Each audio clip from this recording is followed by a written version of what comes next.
So today I want to talk about a topic that's increasingly relevant in today's uncertain world, and that's whether to invest into a single all-world ETF or an all-world ETF which excludes the United States. If you're concerned about the US dominating your portfolio, especially with the recent political uncertainty and tech concentration, well, this video might just be for you. Global equity ETFs have become one of the simplest ways to gain exposure to the world's stock markets. And the big appeal? Well, you have one stock ticket to deal with, broad exposure and automatic diversification. You buy it once and you essentially invested into thousands of companies across developed and emerging markets, depending on which ETF you choose. One of the most popular ETFs in this space for investors outside the US is, for example, the Vanguard FTSE All-World UCITS ETF. I know it's a mouthful, but that's one of the biggest ones. As you can see here, has a fund size of 16.4 billion euros. And why people love it? Because this one ETF basically tracks the FTSE All-World Index, combining both developed and emerging markets. But here exactly is the big concern that many have, because as you can see over here,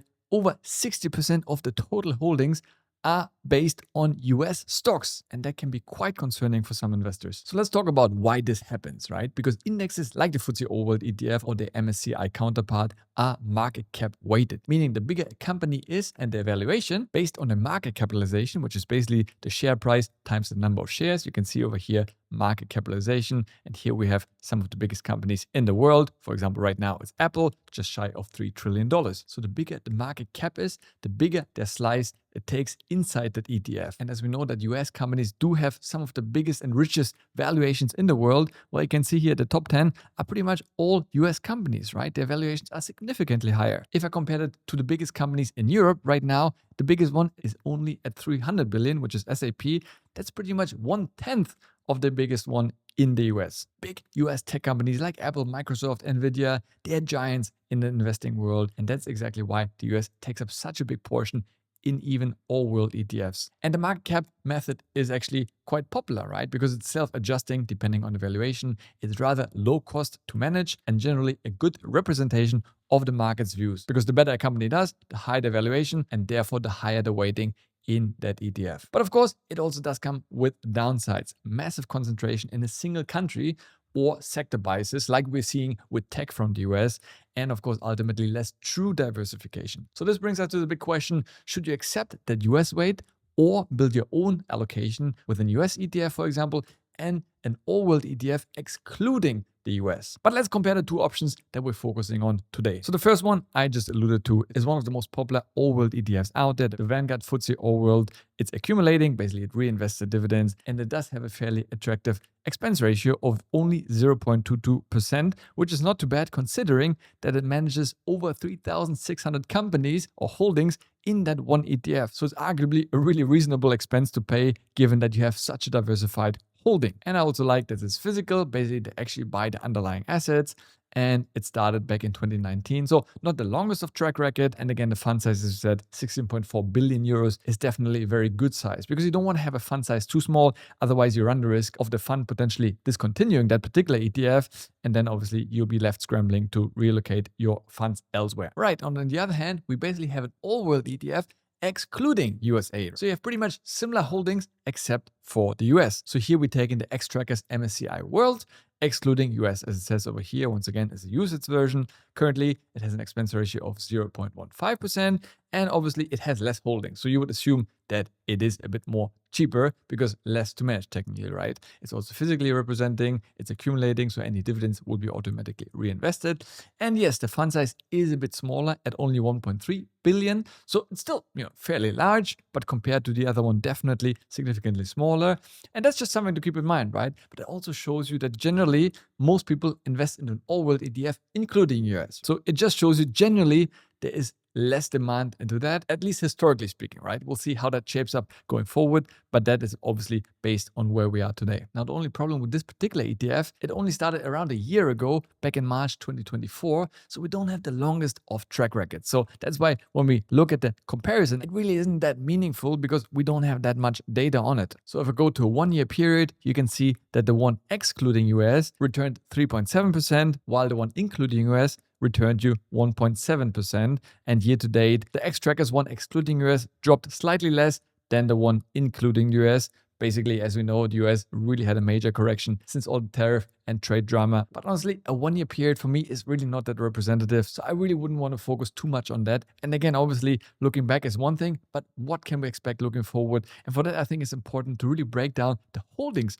of those different ETFs. So let's start off with the Vanguard FTSE All World ETF. And here we have a very familiar picture, like many of those All World ETFs, very strongly dominated by the US, over 60%, followed by Japan, United Kingdom, China, Switzerland. So definitely a major part of the holding is US driven. And that also translates to the sectors because we know that the US is heavily tech driven. We have 25% of that ETF focusing on tech, then financials, and then some of the other sectors there as well. Now, contrasting that with the X trackers excluding US, all of a sudden you have a different picture. Now, the biggest one is actually Japan, followed by UK, Canada, France, Switzerland, and some of the other over here. And naturally, if we exclude the US with their strong focus on tech, well, you can see now tech only makes up less than 10%, right? The main focus here is on financials, industrials, and consumer discretionary. And I also always enjoy looking at the top 10 holding of any ETF.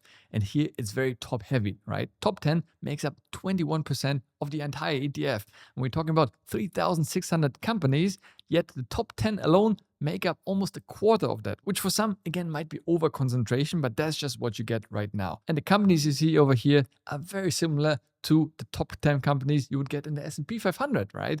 Apple, Microsoft, Nvidia, Amazon, basically all US companies except the 10th biggest one, which is Taiwan Semiconductors, at less than 1%. So a huge weighting on those US companies. Now again, contrasting that with the X trackers excluding US or World ETF, now the top 10 companies only have a weighting of less than 13%. Of course, it's also slightly less companies, but still significantly reduced concentration at the top. And here we have quite different companies from different countries. SAP from Germany, right now the biggest, most valuable company in Europe, followed by SMR Holdings, Novo Nordisk, but then also HSBC Holdings, Shell, LVMH, definitely much more diversified. No individual holding more than 2%. So really much more balanced in that regard. Also, one thing to note is that this ETF over here does not include emerging countries. That's why you also have way less holdings because it really only focuses on developed markets worldwide. So if you do want to have emerging countries included as well, then definitely the Vanguard FTSE All World might be your bet. So that of course then begs the question, which one should you go with? Probably the easiest way is just to go with one ETF. That would be a FTSE All World or an MSCI All World ETF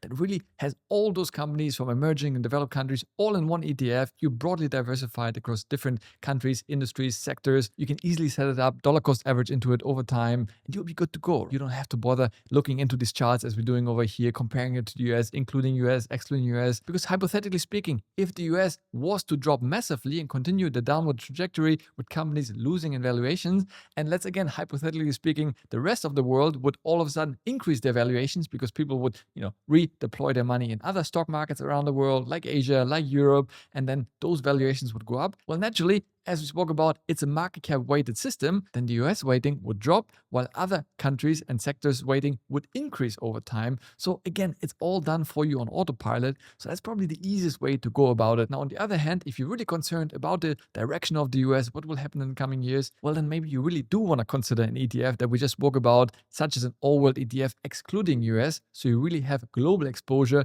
without overly relying on the US. That could be a nice addition for you. But of course, if the US was to bounce back, which I'm sure eventually it will do, you might also be potentially losing out on those great gains, right? Because let's not forget, a lot of the returns have been driven by the US, by US tech and so forth. So you might be lacking on that. But again, as nobody knows the future, that is your own bet on your investment strategy that you'll be making going forward. Now, of course, you could also have a third option where you have a hybrid approach, right? For example, you have an all-world ETF excluding US that really bases yourself only on global exposure without US, and then a second ETF that only focuses on the US, such as the S&P 500 or NASDAQ 100. And then you can control how much money you invest into each of them, right? If you feel less bullish in the US, maybe then you take your monthly investable amount and only allocate 20 or 30% into the US, and then the rest goes into all-world ETFs excluding US, right? You could split it that way to give more weighting to one or the other. That way you are in control. Rather, if you have an all-world ETF like the Vanguard one, that weighting would be done on your behalf, which again might be a bit easier, right? And I'm always a big fan of simplicity, set it, forget it, and let it do its thing over time. So as you can see, there really isn't a right or wrong. It has to work for you. You have to find your own strategy and have your own conviction in it. Don't let anyone tell you what to do with your money. I think all three of these options are really solid approaches. I think it's much better than finding individual companies from different countries to invest in. I think that's much harder and takes much more of your time. This way, it's much easier to find an ETF that works for you. Personally, I'm a bit more risk tolerant and long-term bullish on the US, so I will continue investing mostly in US stocks, which are two ETFs right now, the S&P 500 ETF and NASDAQ 100 ETF. Plus, I recently added an individual tech stock from the US, which is Amazon, and I'm about to add yet another stock, but I will make a separate video about this in the near future. But I'm interested to hear from you. Let me know in the comments down below which strategy resonates most with you and whether you would be considering an all-world ETF excluding the US, or whether you are long-term bullish on the US like I am myself. Next up, check out this video here. As always, thanks for watching, stay healthy, get wealthy, and I'll see you in the next one. Ciao.